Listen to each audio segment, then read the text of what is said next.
Olá, hoje a gente vai mergulhar fundo num charuto que, olha, tem dado o que falar, viu?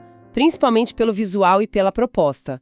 O Bucaneiros Diamond. E isso mesmo. É um produto nacional, com um formato uma bitola assim, que não se vê todo dia, né? De chamada diadema. A nossa ideia aqui é tentar desvendar o que faz esse charuto ser tão comentado. Exato. E para guiar essa nossa exploração, a gente tem como base principal uma conversa muito rica com o Master Blender da própria Bucaneiros, o Newton Gomes. Ah, que legal. Foi lá no canal Riff do Charuto, ele abriu o jogo sobre a criação, sabe? Os detalhes de construção, o blend e até uns segredinhos para uma degustação que realmente faça jus à peça. Afinal, o que tem de tão especial nesse diamante da Bucaneiros, né? Boa pergunta. É justamente isso que a gente vai investigar. A missão aqui é entender os detalhes dessa bitola, que é imponente, a filosofia por trás dela e, claro, o que ela entrega na prática para quem decide acender um desses. Então, vamos começar pelo começo. Nome e forma. Bucaneiros Diamond. Por que Diamond? E essa bitola, a diadema, o que ela tem de tão particular? Porque, olha, só de olhar já intimida um pouco. É verdade. O nome Diamond, né, diamante em inglês, não foi por acaso não. A escolha, segundo o próprio Newton contou lá na conversa, foi para remeter a algo precioso, sabe? Lapidado, exclusivo mesmo. Entendi. Ele até usou a expressão obra de arte para descrever a intenção por trás. E a bitola diadema ela é realmente uma peça de destaque. A gente está falando de um charuto com mais ou menos uns 23 centímetros de comprimento. Nossa. E com as duas pontas afuniladas. Isso dá uma elegância, claro, mas também impõe um certo respeito, né? 23 centímetros? Uau, isso é quase uma régua escolar. E essa forma diferentona é invenção da Bucaneiros ou já existia? Não é invenção deles, não. Embora seja rara hoje em dia, a bitola diadema tem história, sim. Era um formato até que comum em Cuba, lá pelos anos 1920, 1930. Ah, interessante. Grandes marcas internacionais também têm ou já tiveram suas versões dessa bitola. Às vezes com pequenas variações de nome, de medida, chamam de Salomones ou algo parecido. Mas o ponto central é um charuto longo, feito para não ter pressa nenhuma. Imagino. O Newton mesmo estima um tempo de fumada aí de no mínimo umas 2 horas. 2 horas? Caramba! Definitivamente não é aquele charuto para fumar rapidinho esperando o carro do aplicativo, hein? Exige um ritual, um tempo dedicado mesmo. Exatamente. E não é só tempo, viu? Exige também uma certa experiência e principalmente paciência para conduzir a fumada. Ele mesmo frisou isso. Não é um charuto para iniciante apressado. De jeito nenhum. Falando nisso, em experiência, em paciência, como é que se lida com um charuto desses na prática? Acender e fumar algo com as pontas afuniladas deve ter seus macetes, né? O Newton deu umas dicas sobre isso. Deu sim. E são detalhes que, olha, fazem toda a diferença. Ele explicou o processo recomendado, que tem umas particularidades bem importantes. Vamos dar uma olhada nelas. Ótimo. Primeiro, a questão do corte. Na ponta que vai ser acesa, o pé do charuto, cortar é totalmente opcional. E isso é bem interessante. Opcional? Como assim? A desvantagem, claro, é que se perde a famosa puxada a frio. Ah, aquela de sentir os aromas do tabaco apagado. Isso, aquela análise a frio. Se a pessoa fizer um cortezinho pequeno no pé, aí sim consegue fazer essa análise antes de acender. Agora, na outra ponta, a cabeça, que vai na boca, a recomendação do Newton é fazer um corte pequeno, bem pequeno e preciso, coisa de 2 a 3 milímetros. Só isso? Parece tão pouco para um charuto desse tamanho. Pois é, né? Mas tem um porquê. Se cortar muito pouco, o fluxo de ar pode ficar meio preso, dificulta a puxada. Por outro lado, se cortar demais, ainda mais numa ponta afunilada assim, o risco do charuto começar a desmanchar na boca, sabe? A capa desenrolar durante a fumada é grande.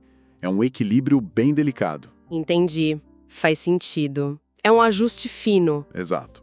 Aí depois do corte vem o acendimento. E a palavra-chave aqui é calma. Muita calma. Usar um maçarico de preferência, com a chama posicionada assim, a uns 45 graus do pé do charuto, e mantendo uma certa distância. Para não queimar demais, né? Justamente. A ideia é tostar a ponta, não carbonizar a capa. E é fundamental ir girando o charuto devagarzinho para garantir que toda a circunferência acenda por igual. Formou a brasa? Aí sim, talvez umas 2 ou 3 puxadas um pouco mais rápidas podem ajudar a confirmar que a queima está completa, está uniforme. Ok, então. Corte preciso, acendimento com cuidado. E depois, imagino que o ritmo da fumada seja absolutamente crucial num charuto que dura 2 horas, né? Esse é talvez o ponto mais crítico de todos, segundo Newton. A recomendação dele é uma cadência bem lenta mesmo, quase meditativa, sabe? Esperar de 30 a 40 segundos entre uma puxada e outra. 30 a 40 segundos? Nossa senhora, isso exige uma disciplina quase zen. É muito fácil a gente acelerar o ritmo sem nem perceber, ainda mais se a conversa estiver boa, por exemplo. Qual o risco real se a pessoa fumar mais rápido? Olha, o risco é comprometer seriamente a experiência de sabor. Por ser um charuto muito longo, fumar rápido demais causa um superaquecimento e isso faz com que os óleos naturais do tabaco e a nicotina se acumulem demais, lá pela metade final do charuto. Isso pode levar a um sabor amargo, picante e desagradável mesmo. Mascara totalmente as nuances do blend. É o que o pessoal chama de amargar o charuto. Por isso essa insistência toda na paciência. É um charuto que pede para ser saboreado devagar, num momento tranquilo. Faz todo sentido. A pressa é inimiga da perfeição e, nesse caso, parece que é inimiga do sabor também. Bom, entendida essa parte da degustação que requer essa calma toda, mas vamos voltar um passo. E a produção desse charuto? Eu ouvi falar que, no mundo dos charutos, tem uma diferença importante entre algo ser feito à mão e totalmente à mão. Onde que o Diamond se encaixa nisso? Ótima pergunta, e esse foi um ponto que o Newton fez questão mesmo de enfatizar lá na conversa. O Bucaneiros Diamond é classificado como totalmente à mão, totalmente à mano. E o que isso significa na prática? Na prática, significa que todo o processo de confecção do charuto, desde a montagem do miolo, que é o recheio, até a aplicação da capa por fora, tudo é feito sem qualquer auxílio de máquina. Nenhuma. Nem mesmo as máquinas manuais, tipo as Lieberman, sabe? Ou máquinas de pedal que algumas fábricas usam para ajudar a prensar e formar o miolo interno antes de enrolar o capote. Ah, entendi. O Diamond segue o método mais tradicional possível, puramente artesanal. E isso é diferente de outras linhas da própria Bucaneiros, então? Sim, segundo ele explicou, outras linhas da marca podem ser classificadas como feitas à mão, o hecho a mano, que ainda é um sinal de qualidade, de trabalho manual, claro, mas podem incorporar o uso dessas máquinas auxiliares em alguma etapa ali da formação do miolo. O totalmente à mão do Diamond representa um nível de habilidade manual ainda mais específico, mais tradicional. E essa habilidade é tão específica assim a ponto de... Aparentemente sim. E aqui vem um dos fatos mais surpreendentes que o Newton revelou. Na fábrica da Bucaneiros, apenas uma torcedora, uma única artesã chamada Dona Antônia, é responsável por confeccionar 100% dos charutos Bucaneiros Diamond. Peraí, como é que é? Você está dizendo que uma única pessoa faz todos esses charutos? Sério mesmo? Isso é inacreditável. Que nível de especialização. Mas isso não limita drasticamente a produção? Não torna o charuto super difícil de achar? Exatamente. Uma única pessoa. Isso só demonstra a complexidade e a maestria que essa bitola diadema exige para ser feita corretamente. Ele não chegou a detalhar números de produção, mas com certeza implica uma exclusividade e um volume mais controlado, né? O foco é na qualidade, na precisão que só essa artesã específica domina dentro da fábrica para essa bitola. É um atestado do nível artesanal extremo que está envolvido. Caramba, isso muda totalmente a perspectiva. Não é só um charuto grande. É uma peça de artesanato feita por mãos muito, muito específicas. E o que vai dentro dessa obra de arte? Qual é o blend de tabacos que a Dona Antônia usa para criar o Diamond? O Newton abriu a composição do blend na entrevista. Vamos lá. A capa, que é a folha externa que a gente vê, é de tabaco tipo cubra. Cubra. É uma semente de origem cubana, mas que foi adaptada e é cultivada aqui no Brasil, lá na região do Recôncavo Baiano. O capote, que é aquela folha interna que segura o miolo, também é cubra. Ah, capote de cubra. Isso. E o miolo, o recheio mesmo, é uma combinação de cubra ligeiro, que geralmente são as folhas do topo da planta, com mais intensidade, e o famoso Brasil-Bahia mata-fina. Interessante. Então tem uma predominância de cubra com esse toque do mata-fina no miolo. O mata-fina é um clássico da Bahia, né? Super reconhecido. O que essa combinação específica de cubra e mata-fina busca em termos de sabor, de experiência, além daquela oleosidade que você já mencionou que o cubra tem? É mais força, mais aroma, talvez mais doçura? Olha, ele não aprofundou tanto nas notas de sabor específicas que a combinação busca, mas destacou muito essa questão da oleosidade, principalmente do cubra cultivado aqui no Brasil. Essa oleosidade é boa, claro, porque carrega muito sabor, muito aroma, mas é também o que exige a fumada lenta para não acumular umidade e, consequentemente, amargor.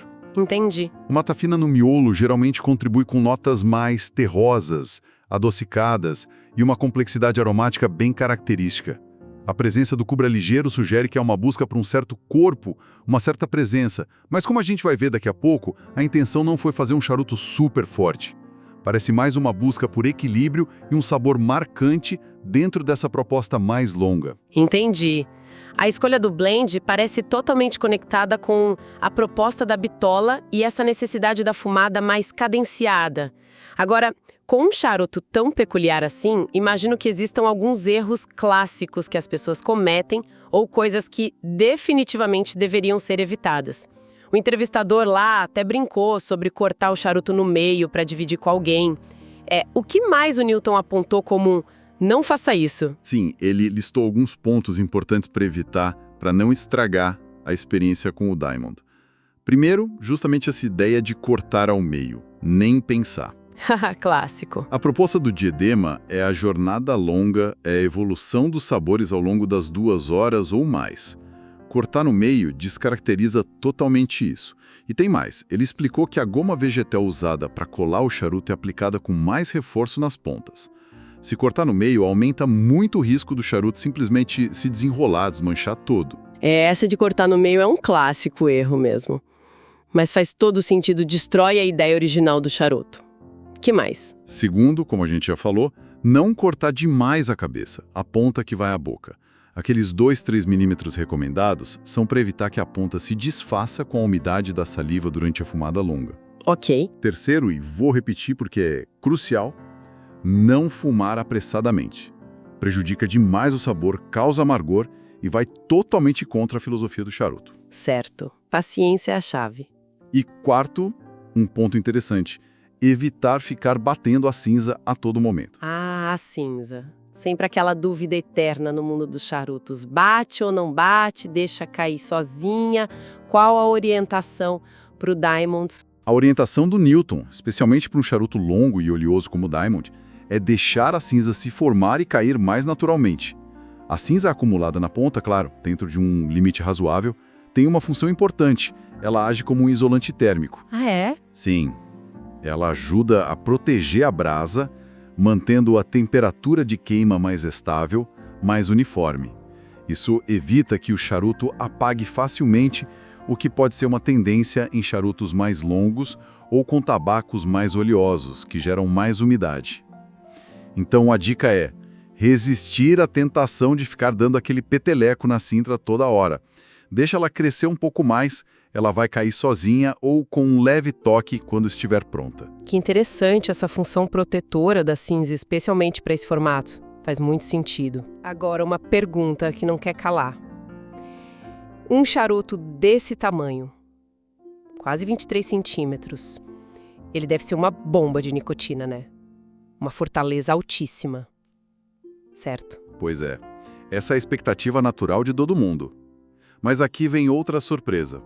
Segundo Newton, o Buchaneiros Diamond foi intencionalmente projetado para ter uma fortaleza considerada de média a suave. O quê? Sério? Sério. Ele mesmo classificou na entrevista como algo em torno de 2 a 2,5, numa escala que geralmente vai até 5, onde 5 seria o mais forte. Médio suave num charuto desse tamanhão todo, isso é totalmente contraintuitivo. Mas pensando bem agora, é genial para uma fumada tão longa, não é? Evita que a pessoa apague antes do charuto terminar. Exatamente, essa foi a lógica que ele apresentou. A intenção foi criar um charuto que pudesse ser apreciado por inteiro, durante as 2 horas ou mais de duração, de forma prazerosa, sem que a intensidade da nicotina virasse um obstáculo ou causasse qualquer desconforto. Entendi. Ele admite que, como em qualquer charuto, tem uma tendência natural de intensificação do sabor e talvez um pouquinho da fortaleza da metade para o final. Normal, né? Conforme os óleos e a nicotina se concentram mais perto da boca. Mas a base, o ponto de partida e a maior parte da experiência foram pensadas para serem mais suaves do que o tamanho dele sugere. Uma abordagem bem inteligente, focada na maratona, não no sprint de 100 metros. E para quem ficou curioso agora, onde se encontra essa peça rara? Já está circulando bem no mercado? Olha, na época da entrevista, que foi gravada ali entre o final de 2023 e o comecinho de 2024, lembrando que o lançamento oficial foi em agosto de 2023, naquela feira Trip do Tabaco, o Newton comentou que o Diamond já estava começando a chegar nas tabacarias especializadas e em algumas lojas online também. A distribuição estava em andamento. Ah, bom saber. Ele é vendido tanto em unidades avulsas quanto em caixas, umas caixas bonitas com 3 charutos. Legal. E ele deixou uma dica final bem valiosa sobre a degustação, que se conecta com essa questão do tempo. Ele sugeriu que, se possível, quem adquiriu o Diamond deixe o charuto descansar um pouco mais no próprio umidor pessoal antes de acender. Ah, a famosa maturação pós-compra. Por que exatamente? Tem um motivo específico para esse charuto? Tenho, porque na época da conversa os charutos que estavam chegando no mercado tinham mais ou menos uns 3 meses de descanso lá na fábrica, depois de serem produzidos. Isso já é um tempo razoável, claro. Mas ele acredita que, por ser um charuto com tabacos mais oleosos e uma bitola grande, um tempo adicional de maturação, ele chegou a sugerir talvez uns 6 meses ou mais no total, contando desde a produção, poderia aprimorar ainda mais a experiência. Esse tempo extra ajuda os diferentes tabacos do blend a se integrarem melhor, sabe? Arredonda os sabores e torna a queima potencialmente ainda mais equilibrada. Ótima dica. Então, se comprar, vale a pena segurar a ansiedade um pouquinho e dar um tempo extra para ele no umidor. É um investimento na qualidade da experiência futura, né? Então, tentando amarrar tudo isso que a gente explorou aqui, o Bucaneiros Diamond surge como uma proposta realmente singular da indústria brasileira. Resgata essa bitola imponente, histórica, a Diadema. Eleva o artesanato ao nível máximo com essa produção totalmente à mão por uma única especialista, a Dona Antônia. Incrível isso. Em sabor e oleosidade. E, o mais surpreendente talvez, oferece uma fortaleza média a suave, pensada para uma jornada longa, prazerosa, de mais de 2 horas, que exige paciência e uma certa técnica na degustação. É quase um evento acender um charuto desses, né? Exatamente. O Diamond é um exemplo fascinante de como a forma, a bitola, a construção totalmente manual e especializada e o conteúdo, o blend específico, se alinham para entregar uma experiência muito particular. Não é só um charuto, é quase uma declaração sobre o tempo, sobre a paciência e sobre o potencial do artesanato e do tabaco nacional. Ele demanda atenção, demanda calma, mas promete recompensar quem se entrega a essa proposta diferente. E essa questão da produção artesanal, da valorização do tabaco brasileiro de qualidade, me faz lembrar um ponto muito interessante que o próprio Newton Gomes mencionou meio de passagem lá na entrevista. E que eu acho que vale como uma reflexão final para quem está ouvindo a gente. Qual ponto seria? Conta aí. Ele comentou que uma parte significativa do tabaco de alta qualidade produzido na Bahia, como o próprio Mata Fina que vai no blend do Diamond, acaba sendo exportado. Ah, sim, isso acontece muito. Esse tabaco vai para fora, entra na composição de blends de marcas internacionais famosas e, olha que ironia, às vezes retorna ao Brasil embutido em charutos importados que chegam aqui custando significativamente mais caro. É um ponto crucial mesmo. E que levanta uma questão bem pertinente. Qual o valor real que nós, como mercado, como consumidores aqui, atribuímos à nossa própria matéria-prima de excelência antes que ela receba uma grife ou uma embalagem estrangeira? Exato. Será que a gente reconhece e valoriza o potencial do nosso tabaco e do nosso artesanato local tanto quanto a gente valoriza o produto final que vem de fora, mesmo que ele use a nossa própria matéria-prima? Fica aí essa provocação para se pensar um pouco sobre percepção de valor, identidade e o reconhecimento do que a gente tem de bom aqui mesmo, né?